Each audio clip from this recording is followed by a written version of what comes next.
Tonight, you are here for a reason. God cares about you, knows your potential, wants to use your story. Whether you know it or not, you have talents, life experiences, skills, relationships, wiring, personality, things that make you, you. And God wants to use it. Because even though you're not perfect, we hope you'll trust God with what He can and will do in you to grow your faith and trust in Him. With you, to help others grow, to love well and walk through life together and through you as a part of God's bigger story. Because no matter where you've been, tonight you are here for a reason. Welcome to Community.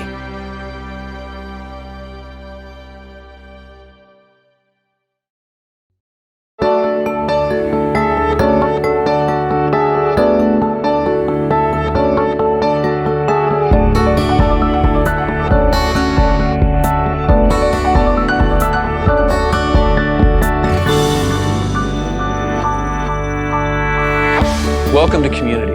We're really glad you've taken a step to join a group. My name is John, and for the next 8 weeks, I'll be your host. Tonight, we're going to start building relationships. It's not the first time you've built relationships. I'm sure there's a time in your life, childhood, high school, college, when you built close friendships and it marked you. Those friendships matter to us. They're also something that God uses to make each of us a little more like Him. And tonight, we're going to start building new friendships, a new community. Andy Stanley is going to talk to us for just a little bit about why community is so important and what we believe your group can become.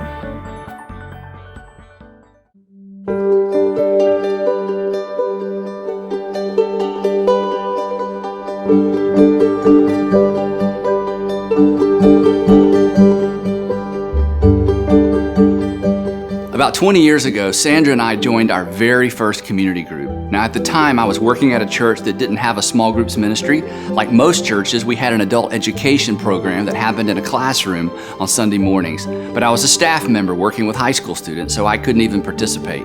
Now, Sandra and I had friends, we had mentors, everything was great in our marriage, but still something was missing. We weren't praying with any other couples, nobody was tracking with us, we weren't really sharing our lives with anyone. So we started meeting with several other couples in a home. Now, this wasn't part of a church program. In fact, we didn't even call it a small group. But we all sensed a need to bring a layer of intentionality to our otherwise random and unstructured relationships. During the year that the group was together, we saw several amazing things happen. We celebrated the birth of a child. We locked arms with a couple facing infertility. We prayed for a man who lost his job. We supported a couple in our group that almost lost their marriage.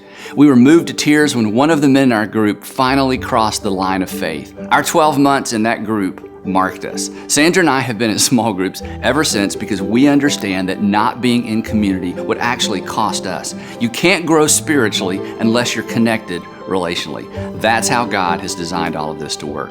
So over the next 8 weeks, you have an opportunity to begin building the kind of group that will mark you as well. The kind of group that's fueled by what we call our 3 vital relationships: intimacy with God, community with insiders, and influence with outsiders. Intimacy with God, community with insiders, and then influence with outsiders.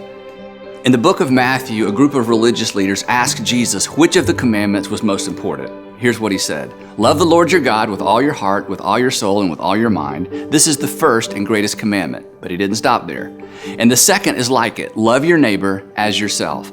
All the law and the prophets hang on these 2 commandments." Now, we believe that verse captures the 3 vital relationships: loving God and loving your neighbors. Because your neighbors include the people you have things in common with, as well as the people that you don't know but who are inside your sphere of influence. You see, God has set things up so that you can't really connect with Him unless you connect with other people as well. The ways that God changes us, makes us more like Jesus, are demonstrated in our relationships with the people around us.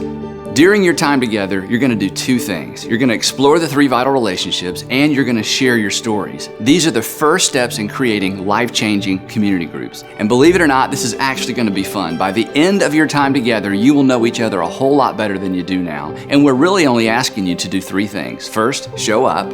It sounds obvious, but it's worth saying. In order for you to connect as a group, you need to spend time together, and that starts with showing up to the group meeting. Secondly, you need to join in, that is, participate in the conversation, begin to connect relationally with the people in the group, and finally, just be real. Open up about who you are, who you really are.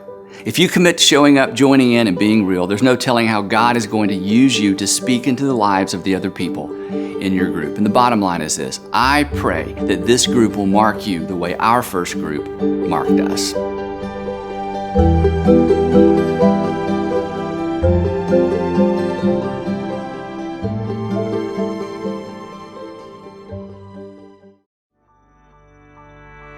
So that's where we're headed from here, a marked life, a changed life. You're going to spend a few weeks looking at each of the 3 vital relationships, and then you're going to spend a few weeks sharing your stories. But tonight, it's just about relationship.